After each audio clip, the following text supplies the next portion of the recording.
Hujambo na karibu mtazamaji wa Zone Media, ambapo Rais wa Jamhuri ya Muungano wa Tanzania Mheshimiwa Samia Suluhu Hassan ametuma salamu za rambirambi kufuatia kifo cha mwanasiasa mkongwe wa Kenya Raila Amolo Odinga.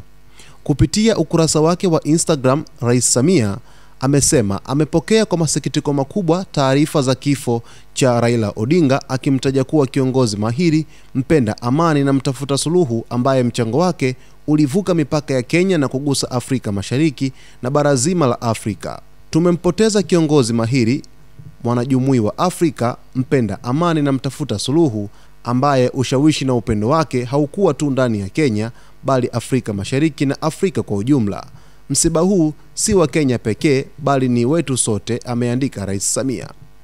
Rais Samia kwa niaba ya serikali ya wananchi wa Tanzania ametuma salamu za pole kwa Rais wa Kenya Dr. William Samoei Ruto, Mama Ida Odinga pamoja na familia, ndugu, jamaa, marafiki na wananchi wote wa Kenya kwa kuondokewa na kiongozi huyo. Ameongeza kuwa Tanzania inaungana na Wakenya katika kipindi hiki kigumu, ikimuomba Mwenyezi Mungu awape subira, faraja na amani, na pia aipumzishe roho ya marehemu Raila Odinga mahali pema peponi.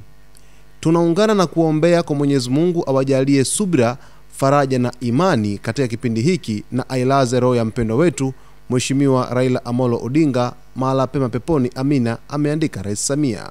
Kwa mujibu wa taarifa zilizothibitishwa na vyombo vya habari vya Kenya na kimataifa, Raila Amolo Odinga alifariki dunia tarehe 15 Oktoba mwaka 2025 akiwa nchini India alipokuwa akipokea matibabu katika mji wa Kochi, jimbo la Kerala. Ripoti zinaeleza kuwa kiongozi huyo alifariki kutokana na mshtuko wa moyo, cardiac arrest, alipokuwa akitembea ndani ya hospitali ya Ayurvedic iliyopo Kurathukulam, Kerala. Kifo chake kimeitikisa Kenya na bara la Afrika kwa ujumla kutokana na mchango wake mkubwa katika siasa, demokrasia na juhudi za kuleta umoja wa Afrika.